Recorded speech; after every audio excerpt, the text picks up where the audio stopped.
Բարև ձեզ։ Եթե մեր հաղորդումը կոչվում է Աշխարհի հայերը, ապա ուշ թե շուտ մենք պետք է դառնայինք համաշխարհային հայկական կոնգրեսի նախագահ Արա Աբրահամյանի հյուրը։ Այսօր հենց այդ օրն է։ Արա Աբրահամյան, գործարար, բարերար, Ռուսաստանի հայերի միության եւ միջազգային հայկական կոնգրեսի նախագահ, Սագլասիա ընկերությունների խմբի հիմնադիր եւ ղեկավար, Ռուսաստանում, Հայաստանում, Աֆրիկայի եւ Ասիայի մի շարք երկրներում բազմապրոֆիլ բիզնեսի սեփականատեր, քաղաքակրթությունների երկխոսության զարգացման հարցերով ՅՈՒՆԵՍԿՕ-ի բարի կամքի դեսպան։ Արարշուշ ցանկացած մարդու հաջողություն սկսվում է ընտանիքից։ Հենց ընտանիքից էլ սկսենք։ Պատմեք ձեր ընտանիքի մասին։ Գիտեք, ես շատ երջանիկ մարդ եմ, որտեղ ունեմ լավ ընտանիք։ Ես կարող եմ ասել, որ իմ բախտը բերել է, որ իմ կինս իմ կինն է, ռուս կին է, ամուսնացել եմ 86 թվականին եւ ինքը իմ ընկերոջ աղջիկն էր։ Ես իր հոր հետ ընկերություն էի անում մոտ մի 6 տարի։ Վլադիսլավ Ստանիսլավչիկ, կարծեմ։ Վլադիսլավ Ստանիսլավչիկ։ Ձեր գործընկերն էր։ Այո, իմ գործընկերն էր եւ իմ մտքով չէր անցնի, որ ես կարող ամուսնանամ իր աղջկա հետ։ Ունեմ 3 երեխա, 2 աղջիկ, մի տղա։ Ու ես երջանիկ եմ, չեմ անում։ Ձեր ծնողները մասնագիտությամբ ինչ էին։ Իմ ծնողներս մասնագիտությամբ բժիշկներ են, հայրս գլխավոր բժիշկ էր։ Մաղրիշկա գյուղի գլխավոր բժիշկն էր։ Չէ, ինքը Վայքի շրջանի գլխավոր բժիշկն էր։ Որտես մենք այդ հիվանդանոցում ենք միշտ ապրել։ Մեծ ընտանիք էի, գիտեմ, քանի եղբայր քույր ունեք։ եղբայր մի քույր էինք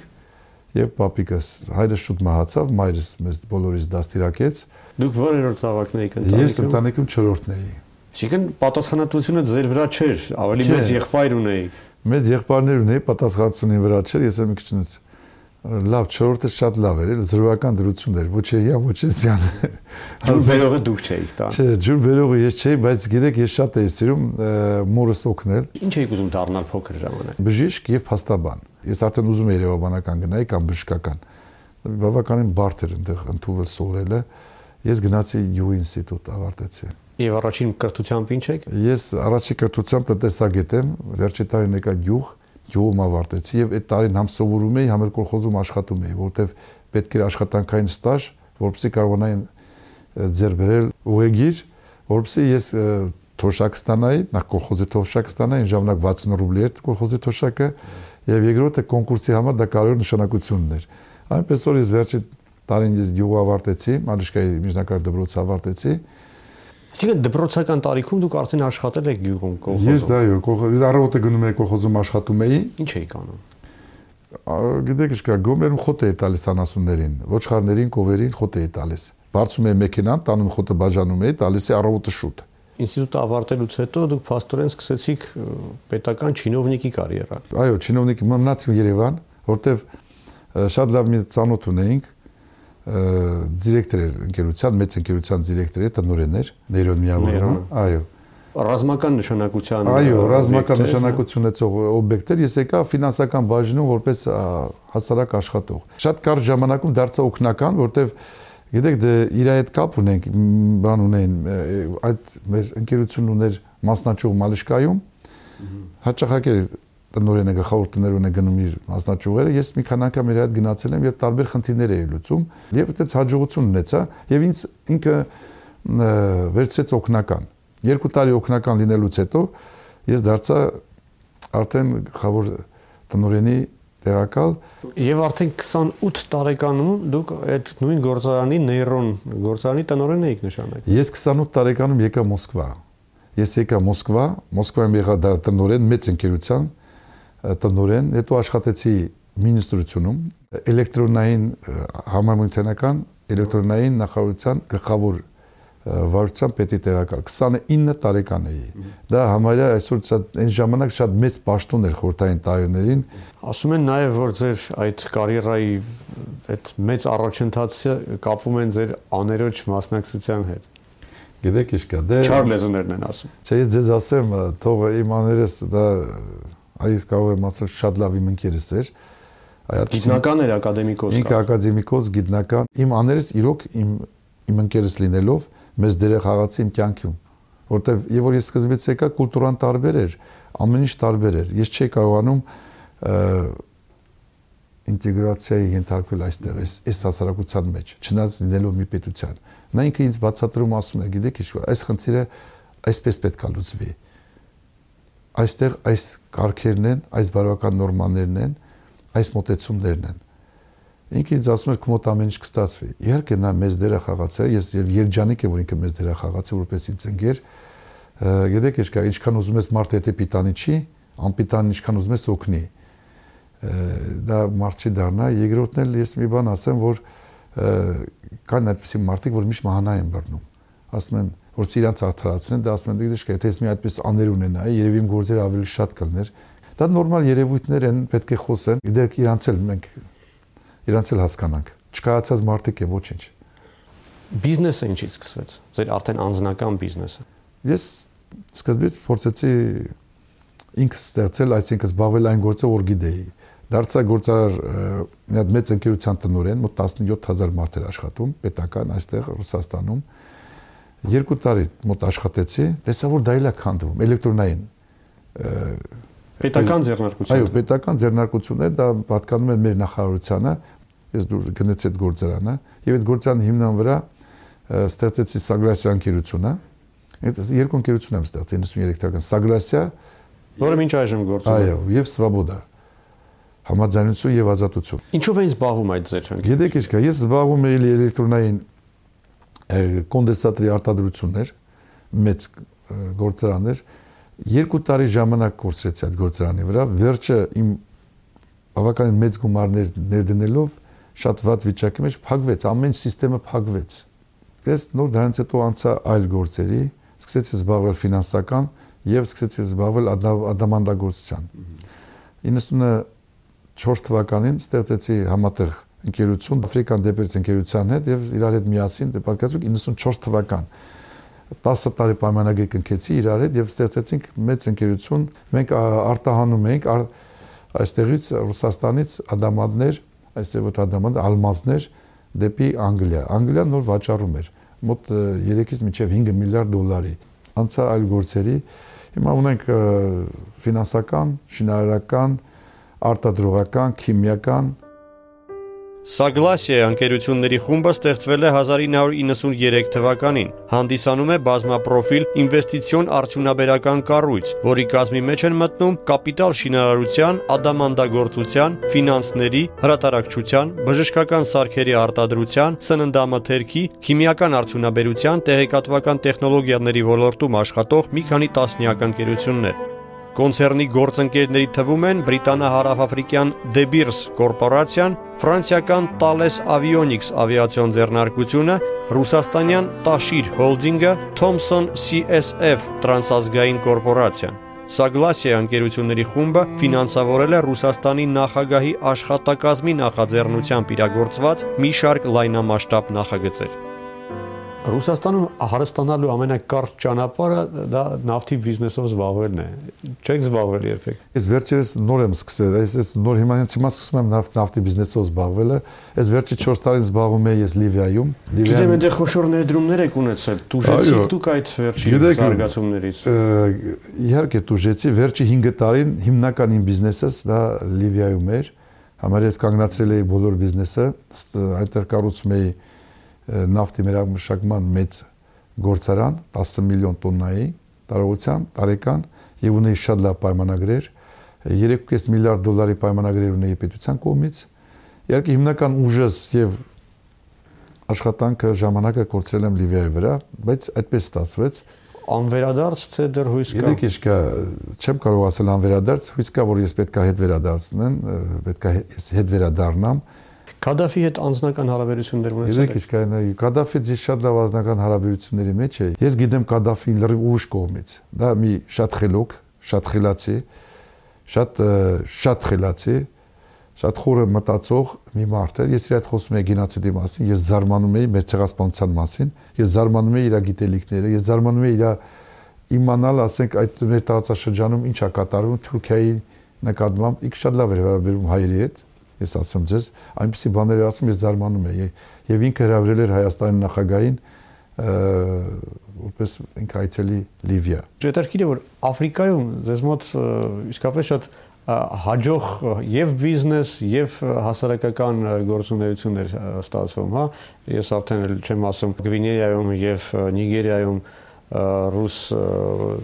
ծովայինների եւ հայոթաչուների ազատագրման մասին։ Ինչպես է ձեզ հաջողվում աֆրիկյան առաջնորդների հետ այդպես հեշտ լեզու գտնել։ Մենք իրանց հետ կարողանում ենք բարեկամական կապ պաշտպանել հետագայում եւ որ իրանք նախագահ չեն։ Դա շատ կարեւոր է, այսինքն այսօր ես կան այն երկրներում, որտեղ որ ես աշխատել եմ, մեծ բարեկամական կապեր կան այդ երկրներում եւ այսօր եւ որ այնտեղ ժամանում եմ, ես ինձ զգում եմ իմ պետության մեջ շատ ապահով։ Էկվատորիալ Գվինեա դա մեր հայոթաչուներն էին այնտեղ։ Ես այդ խնդրով զբաղվեցի եւ շատ կարող եմ ասել մեր բախտը բերեց, հաջողությամբ ավարտվեց, որտեվ շատ բարդ էր խնդիրը։ Եվ որ ես սկսեցի զբաղվելը, արդեն իրանց դատել էին։ Ամեն մեկին 15-ից մինչև 25 տարի։ Եվ բոլոր դատական ատյաններն անցել էին։ Եվ որ դեպքը եկավ, ասենք, Նիգերիա 3 տարի հետո։ Նիգերիայում այդ խնդիրը եղավ ռուսական օտաչուների, եւ որ եկա Նիգերիա, ես ասացի, ես Աբրամյան Արան եմ,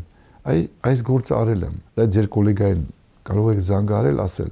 Աբրամյան Արան, որ եկավ ազատեց, իր խոստումները կատարեց, եւ ինչ որ ազատելուց հետո իրանք ինչ ստացան։ Հարցը գումարային չի։ Եթե մեկը մտածում է, որ կարելի է փողով առնել, նա սխալվում է։ Եթե ես կարող եմ երկրի նախագահներին փողով առնել, եկեք ամբողջ հայ ազգի համար երջանկություն առնենք, վերջացնենք, էլի։ Դա շատ պրիմիտիվ մոտեցում է։ Արտաքին աշխարհում ձեզ որպես ում են ընկալում։ Ես ասեմ, օրինակ մոտ 12 պետություն իրանց բարձրագույն շքանշանով ինձ պարգևատրել են։ 12 տարբեր պետություն՝ Արգենտինա, Բրազիլիա, Հարավային Կորեա, Ֆրանսիա, այդպիսի պետություններ։ Ռուսաստանից պարգևատրել է, Հայաստանը վերջերս պարգևատրեց։ Նաև Հայաստանը վերջը, գիտեք, Հայաստանը ամենակարևոր պարգևն էր։ Շատ գիտեք ինչն է հարցը, խնդիրը կանում է նրանում, եւ որ դու պետությունում աշխատում ես, պետքա ոչ թե խոսքերով վերաբերես, պետքա ռեալ գործեր անես։ Ես կարող եմ պատմել Ֆրանսիայի մասին։ Եվ որ Ֆրանսիայում ես հանդիպեցի Ֆրանսիայի նախագահի հետ, Շիրակին ես նկատի ունեմ, ես շնորհակալ եմ ասեմ, որ դուք ընդունեցիք ցեղասպանության հարցը եւ դուք կարող եք վստահ լինել, որ ամեն մի հայ որտեղ էլ լինի, աղոթում է Ֆրանսիայի զարգացման եւ ձեր առողջության համար, որտեղ մենք երջանիկ ենք։ Դրա համար ասեմ, ես ուզում եմ ձեր երկրին օգտակար լինեմ։ Նախագահան զարմացած ասեց, դուք ուզում եք ինձ օգնեք։ Ասի, հա, ես ուզում եմ ձեզ օգնեմ։ Այս խնդիրները։ 3 խնդիր ասացի, 3-ն էլ ընթացքում, ժամանակի ընթացքում ես այդ 3 խնդիրներն էլ կյանքի վերածեցի, գործնական պրակտիկ կյանքի վերածեցի։ Խնդիրներից մեկը նա էր, ասացի, ուզում եմ ստեղծեմ գործարար խորհուրդ Ֆրանսիա եւ Ռուսաստան, որովհետեւ Ֆրանսիայի բիզնեսմենները Ռուսաստանում իրանց զգան ավելի ապահով եւ եթե շուտ խնդիրներ լինեն, խնդիրներ լինեն, ես կարող եմ իրանց օգտակար լինել։ Արաշուտ, այս հարցում էլ երևի Ֆրանսիայում ապրող հայ գործարարները դեր խաղացին, քանի որ ձեզ ավելի հեշտ է այդ կամուրջի դերը ստանձնել։ Գիտեք, շատ քիչ հայեր կան, որ օրինակ Արգենտինան ասեմ, շատ քիչ հայեր կան, որ մասնակցում են։ Դուք Էրնիկյանին ճանաչում եք, կարող եք այ մեծ բարևներ ուղարկել, ես հետ վերադառնամ եւ որ ստեղծում էինք Արգենտինա-ռուսական գործարար խորհուրդը։ Ես շատ երջանիկ եի, որ մի հայ կար մեջը։ Օրինակ Արգենտինայում, Ֆրանսիայում ճուրիկներ, այդ մի Արկադելի տնօրեններ։ Մեծ ուրախությամբ օրինակ ես Էրնիկյանին կանչում, բերում էի, նստացնում էի, նախարարին էի կանչում, մեր վարչապետին ասում են, սա մեր հայն է, սա է, էսա այնա։ Միտքը հիմնական նպատակներից, այդ գործարար խորհուրդների նպատակներից մեկը նա էր, որովհետեւ դա ծառայացնեմ հայկական շահին։ Արարշուչ, իսկ ձեր անձնական բիզնեսում հայ պարտներներ ունեք, շատ ունեք։ Համագործակցում եմ հայերի հետ, օրինակ համագործակցում եմ Կարապետյան Սամվելի հետ, մեծ ուրախությամբ եւ կարող եմ միայն ամենալավ բաներն ասել այդ մարդու նկատմամբ։ Այդ ձեր օրինակն էլ է շատ հետաքրքիր։ Ասում են, թե արտերկրում եթե երկու ազդեցիկ հայ են հայտնվում, միաժամանակ միանգամից մրցակից են իրար դառնում։ Ձեր օրինակը լրիվ հակառակն է վկայում։ Գիտեք ինչ կա, մենք պետք է մրցենք այլ ազգերի հետ։ Ես երբեք հայերի հետ չեմ մրցել, երբեք, եւ չեմ էլ պատրաստվում մրցեմ, ես կարող եմ մրցել ամենաբարձր աստիճան այլ ազգի, ասենք գլխավոր տնօրենների հետ կամ բիզնեսմենների հետ։ Եվ իրոք դա էլ ես անում եմ։ Մենք ես հայերի հետ կարող եմ համագործակցել, թող լինեն 1000 հատ Արա Աբրամյաններ։ Ես մենակ ուրախ կլինեմ։ Ես Փարիզում պատահաբար եղա ականատեսը, թե ինչպես իմ աչքերի առջև ձևավորվեց երկու հայի միջև գործարար շփում կապ, խոսքը ձեր ու փարիզաբնակ մեր հայտնի ազդեցիկ գործարար Արմեն Պետրոսյանի մասին է։ Երկու հայ, մեկը ռուսաստանցի, մյուսը ֆրանսիացի, ծանոթացան եւ տեղում գործի մասին բանակցությունների արդյունքում կարծես ձևավորվեց ինչ որ նոր գործի գաղափար։ Հետագան ինչ եղավ։ Ես այդ առաջի անգամ տեսա այս Սարկազիի մոտ ճաշելուց, ինքը հրավիրված էր Ֆրանսիայի նախագահի կողմից, Ֆրանսիայի նախագահան ճաշ էր տալիս Ռուսաստանի նախագահի պատվին եւ մենք այնտեղ ծանոթացանք։ Երկխոսության ժամանակ ստեղծում է միտքը։ Նույնն էլ Պետրոսյանի նկատմամբ իհարկե ցանկությունները կան, պետք է ժամանակ տրամադրենք, մենք չենք կարող ասել եւ չանել, որովհետեւ մեզ ավելի շատ ուշադիր են նայում, ավելի պատասխանությունը մեր վրա շատ է, որտեղ մենք օրինակ ենք։ Ես օրինակ նկատել եմ, որ օրինակ ձեր շինարարական կազմակերպությունում աշխատում են բազմաթիվ հայեր կամ պարտնյոր ընկերությունները հաճախ նույնպես հայերի են պատկանում։ Այսինքն դուք եթե պետք է վարձեք ինչ-որ մի ընկերությանը պատվեր իջեցնեք, դուք գերադասում եք հայերի հետ աշխատել։ Գիտեք ինչ կա, եթե ես հնարավորություն ունեմ աշխատանքի ընդունել մի մարդու, որը կա, ասենք դա մասնագետ է, իրավաբան է, եւ կա հայ եւ այլասկ, ես իհարկե հային կվերցնեմ։ Բայց վերցնելով հային ոչ իրավաբանի պաշտոնում դա ճիշտ չի։ Խնդիրը կայանում է նրանում, մենք այսօր ցանկություններ ունենք հայերի հետ աշխատելու, բայց հայերը պատրաստ չեն։ Դա է, եւ կամ չունենք այդ ինֆորմացիան, թե որտեղից մենք վերցնենք այդ մասնագետներին։ Այսօր պետք է մենք իհարկե հայերին օգնենք, ես օրինակ մի որևէ երկրում որ լինում եմ կամ իմ բարեկամ նախագահների հետ հայերին չգովամ չասեմ, հայերի առավելության մասին չասեմ։ Ես երջանիկ եմ, հպարտ եմ, որ ես հայ եմ։ 1000 անգամ որ ծնվեմ նորից 1000 անգամ հայ կծնվեմ։ Օրինակ ցանկությունը ո՞րն է, եւ որ համաշխարհային հայկական կոնգրեսը ենք ստեղծում, որպեսզի համախմբվենք աշխարհի հայությանը, բիզնեսմեններին, որ կապ լինի սփյուռք հարաբերությունները։ Երկրորդը, որ սփյուռք հարաբերությունները, որ մենք ձևավորվեինք, ստեղծեինք կապենք Հայաստանի հետ։ Սփյուռք Հայաստան հարաբերությունները, բիզնես եւ տնտեսական նկատի ունեմ։ Մեր մոտ դա չի ստացվում, որտեվ չեն ուզում փոխվեն։ Մենք փոխվել ենք, ուզում ենք փոխվենք։ Այ ես Մալեշկեցի Արայիկը չեմ, որ ինձ վաղ ասեն, գիտես că դու Մալեշկայի Արայիկն ես, հիմա Մոսկվայի Արայիկն եմ, փոխվել եմ։ Լավ իմաստով եմ ասում։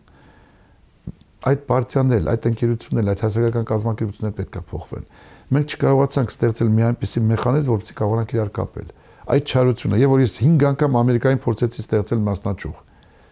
5 անգամ էլ ինչ ասեցի, թույլ չտվեցին ստեղծենք։ Օրինակ Ռուսաստանում մեզ ընդունում են հայերի միությանը։ Ռուսաստանի հայերի միություն համառուսաստանյան հասարակական կազմակերպությունը ստեղծվել է 2000 թվականին։ Միությունը ընդգրկում է Դաշնության 67 սուբյեկտներում գործող 240 տեղական տարածաշրջանային կառույց։ Միջազգային հայկական կոնգրեսի հիմնադիր համագումարը կայացել է 2003 թվականին Մոսկվայում։ Միավորում է աշխարհի 27 երկրում գործող հայ համայնքների կառույցները։ Կազմակերպության գլխավոր ջանքերը ուղղված են աշխարհի հայերի համախմբմանը, հայոց ցեղասպանության փաստի միջազգային ճանաչմանը, Հայաստանի տնտեսական զարգացմանը, երկրի պետականության ամրապնդմանը, աղքատության դեմ պայքարին։ Հայերը ազդեցիկ են Ռուսաստանում։ Գիտեք ինչ, եթե ես վերցեմ խորհրդային տարիներին համեմատեմ, հայերը 100%-ից իջել են 5% իր ազդեցությամբ։ Հազանգ է դա։ Եթե այն ժամանակ մենք տարեկան ընդունում ենք 5-ից մինչև 12 տարի եղել 13 ակադեմիկ, մենք հիմա չունենք ոչ մեկը։ Եթե այն ժամանակ ունենք 2-3 նախարարներ, հիմա ոչ մեկը չունենք։ Եթե այն ժամանակ մենք ունեինք գործարանների տնօրեններ, հարյուրավորներ, հիմա մենք չունենք։ Ես չգիտեմ ինչի հետ համեմատեմ։ Եթե դրա հետ ենք համեմատում, մենք սարսափելի վատ վիճակի մեջ ենք։ Սարսափելի վատ վիճակի մեջ։ Եթե համեմատենք բնակչության տոկոսի հետ համեմատական։ Եթե համեմատենք ադրբեջանցիների հետ, եթե չգիտեմ ինչի հետ համեմատենք, մենք իհարկե չունենք այդ ադրբեջանցիների հնարավորությունները, ինչ որ ասենք պատճառը ես գիտեմ ինչն է, պատճառը մեր չկազմակերպված լինելն է։ Ասենք ադրբեջանցիները, չէ, վերցնենք մեր հարևան պետությունից, օրինակ չեմ, լավ օրինակ չի, բայց ասեմ։ Իրանք իհարկե օգնեցին իրանց ադրբեջանցիներին։ Ադրբեջանի նախագահան, ղեկավարությունը օգնելով ստեղ, տրամադրելով, փողներ դնելով, տալով, ստեղծեցին բավականին շատ ադրբեջանցի մեծ բիզնեսմեններ։ Իսկ հայերը, ասենք, իրանց մենք մնացինք առանձին անտեր։ Օրինակ ես իմ համար ստեղծեցի Սամվել Կարապետյան իր համար, Խաչատրով իր համար, Վարդանյանը իր համար։ Օրինակ մեկը գար ինձ ասել, գիտեք ինչ կա, պարոն Աբրահամյան, պետք չի քեզ գործարան առնական տեսատրնի։ 40000 մարդ էր աշխատում, պետք չի դա։ Քեզ պետք է զբաղվես գազով։ Ուրիշ բան պետք չէ։ Մենք ունենք միայն խորհրդի կարիք։ Գիտեք, այն ժամանակ Հայաստանի Հանրապետությունը լինելով շատ վատ վիճակի մեջ չէ մեղադրում, բայց այդ վիճակի մեջ կարող էր մեզ օգտակար լինել։ Մենք կորցրեցինք մեր դիրքերը։ Մենք նոր սկսել ենք հայերս բարձրանալը, նոր առաջի քայլերն ենք անում։ Ես ուրախ եմ, որ կան մարդիկ, որոնք գիտակցում են այդ խնդրի պատասխանատվությունը ու այդ խնդրի լուծման եղանակը տեսնում են։ Ձեր բոլոր ստանձնած սկսած գործերում ձեզ հաջողություն եմ աղթում։